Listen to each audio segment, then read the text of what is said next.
आज शनिवार का दिन है, जिस दिन अपन इस दरिद्रता से मिलने के लिए पीपल के पेड़ के नीचे आए हैं। हिंदू धर्म में ये दिन पीपल के वृक्ष के लिए पूजनीय होगा। जो भी शनिवार के दिन पीपल के वृक्ष की पूजन करेगा, दूध चढ़ाएगा या मिष्ठान का भोग लगाएगा, लक्ष्मी और नारायण उसके घर में प्रवेश कर जाएगा। लक्ष्मी और नारायण उसके घर में प्रवेश करेगा। पुराण की कथा कह रही है कि दुनिया के सारे तीर्थ नहीं जा सकते, पृथ्वी की सारी नदियों में स्नान नहीं कर सकते, पवित्र नदियों में आप स्नान नहीं कर सकते, या किसी भी तीर्थ में जाकर एक रात्रि भी विश्राम नहीं कर सकते, या हमने जिंदगी में कोई दान करा ना करा, कोई पुण्य करा ना करा, कोई सत्कर्म करा ना करा, कोई शास्त्र पढ़ा ना पढ़ा, कोई शास्त्र सुना ना सुना, उसके बाद भी शिव महापुराण की कथा कहती है कि एक दिन में अगर मात्र एक बार भी आप शंकर के शिवालय में प्रवेश कर गए या मंदिर में प्रवेश कर गए तो सारे तीर्थ, सारी नदियां, सारे सरोवर, सारी बावड़ी, सारे तालाब, सारे कुंड के स्नान का पुण्य, दान का पुण्य प्राप्त, केवल शिव तत्व को प्राप्त कर लेने। शिव महापुराण की कथा कह रही है कि घर में जो दिया होता है वो दीपक भी कोई साधारण नहीं होता,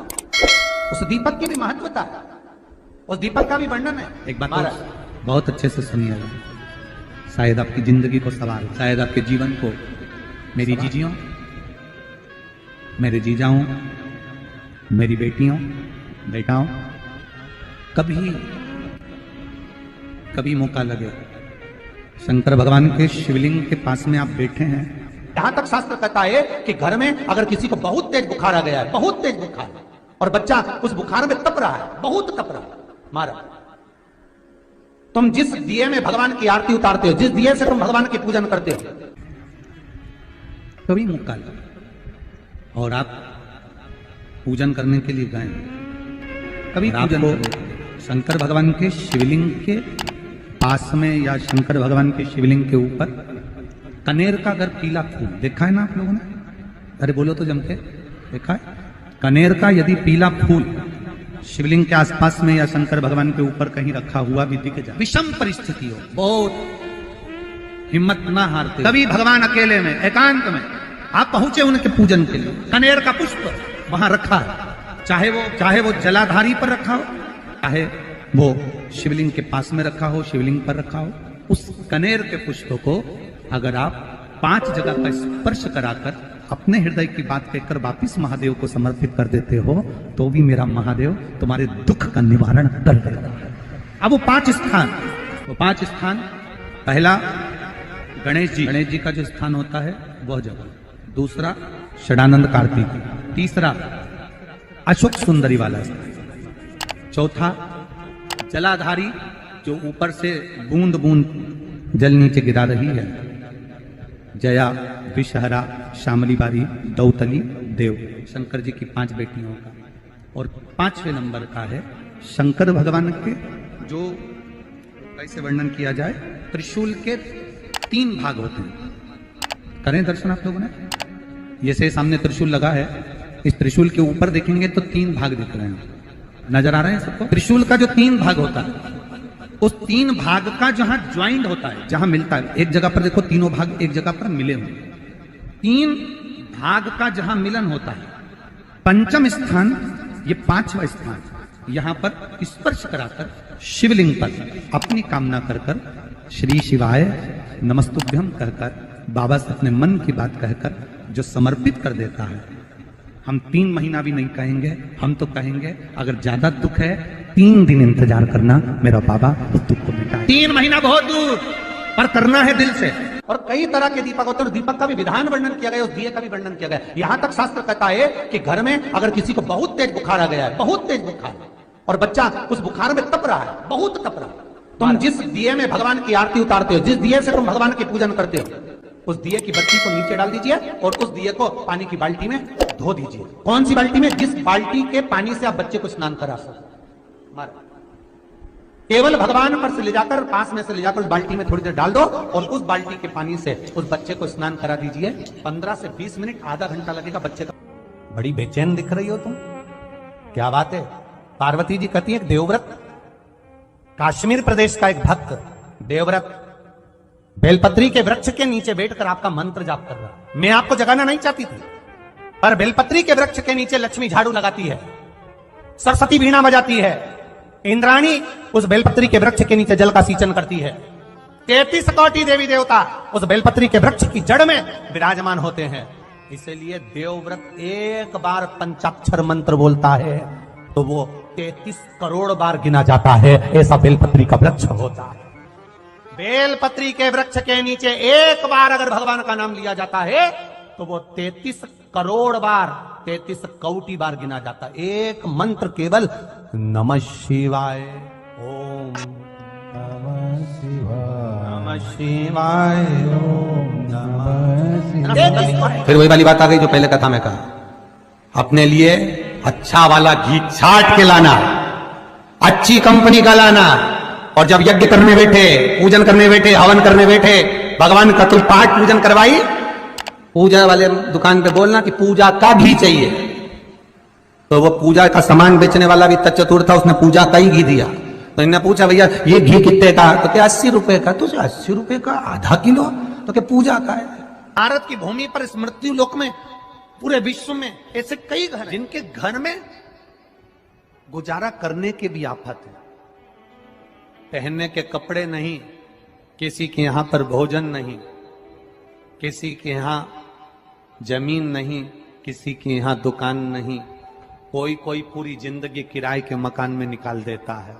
नहीं, मेरा एक निवेदन है, इस कथा को जितने छत्रपति संभाजी नगर के श्रोता भाई बहन श्रवण कर रहे हैं उनसे निवेदन करूंगा, आप हाथ का ठेला लगा रहे हो, सब्जी का ठेला लगा रहे हो, फल का ठेला लगा रहे हो, धक्के की जिंदगी जी रहे हो, दरवाजे पर बैठे हो, कहीं ना कहीं तुम दास्य भाव की जिंदगी जी रहे हो, तकलीफ में जिंदगी जी रहे हो, बहुत दुख की जिंदगी जी रहे हो, बहुत कष्ट की जिंदगी जी रहे हो, उनसे केवल निवेदन करूंगा 3 महीने 2 जगह पर जल चढ़ाना प्रारंभ कर दीजिए। केवल 3 महीने, एक शंकर भगवान के शिवलिंग पर, दूसरा बेलपत्री के पेड़ के नीचे, 2 जगह पर जल चढ़ाना 3 महीने लगातार चालू कर दो।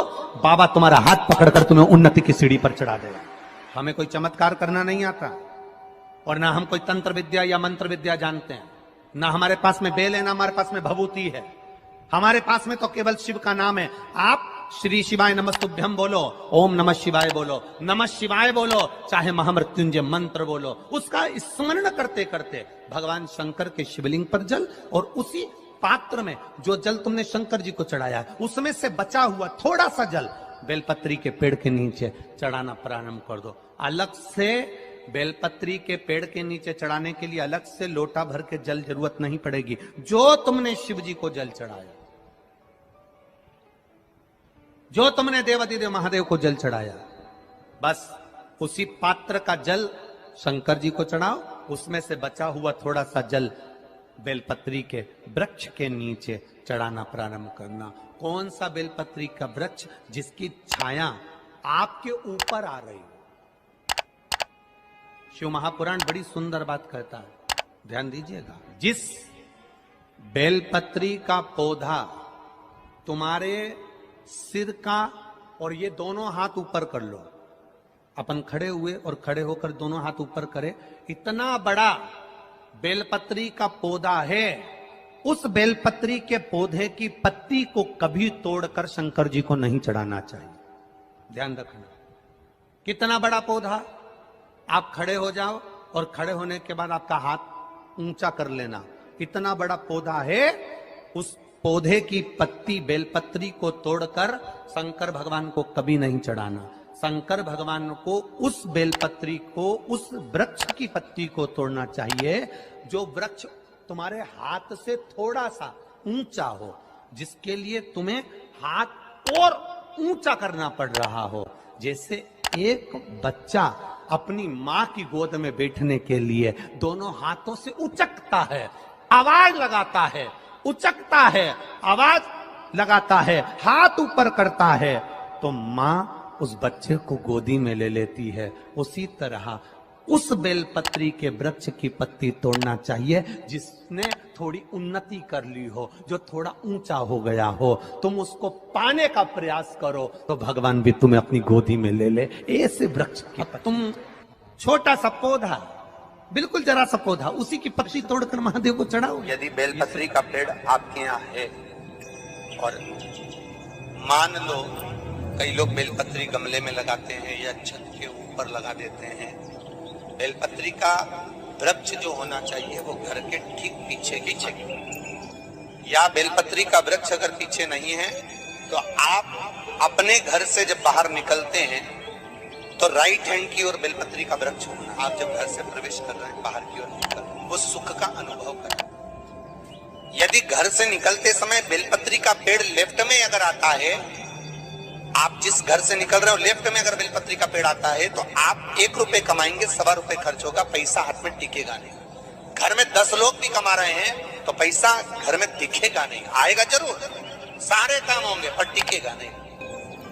यदि लेफ्ट राइट भाग का बेलपत्री का वृक्ष घर में लगाओ तो घर के पीछे के हिस्से में लगाओ, और ऐसी जगह नहीं लगाना कि जहां पर बेलपत्र में गंदा पानी जाए या कोई गंदी वस्तु। 33 करोड़ देवी देवता बेलपत्री के पेड़ के नीचे सोमवार के दिन, कोई रविवार के दिन, कोई मंगलवार, कोई बुधवार, कोई गुरुवार, कोई शुक्रवार, कोई शनिवार के दिन बेलपत्री के नीचे आकर 33 करोड़ देवी देवता तप करते हैं, साधना करते हैं। एक बेल जोखी ऐसी होती है, शंकर पर अगर चढ़ी हुई है तो वापिस उतार कर धोकर फिर शिव को चढ़ा सकते।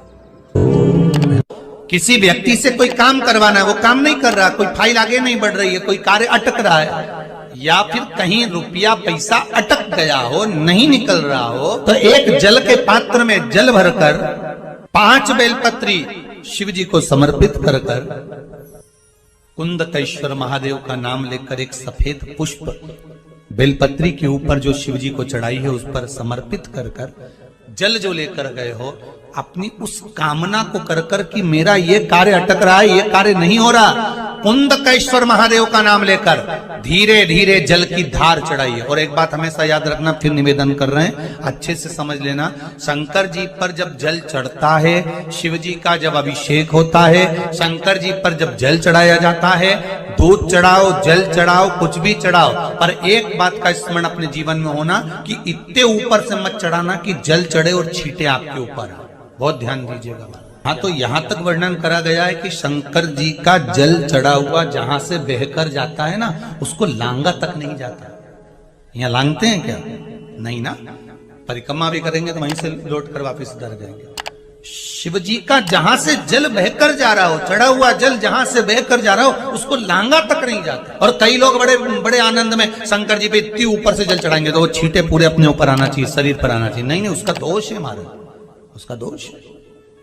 आप भगवान को अगर जल चढ़ाओ, दूध चढ़ाओ, तो मान लो अगर जैसे एक सरल भाषा में समझ लो और अच्छे से, कि जैसे ये शिवलिंग है शंकर जी का, ये शिवलिंग है, और आप जल चढ़ा रहे हो तो इतनी ऊपर से छोड़ोगे तो पानी का छींटा तो अपने ऊपर आएगा, पर वही जल, वही दूध, वही सामग्री आप शिवलिंग से थोड़ी सी दूरी बनाकर अगर आप समर्पित करेंगे तो बाबा उस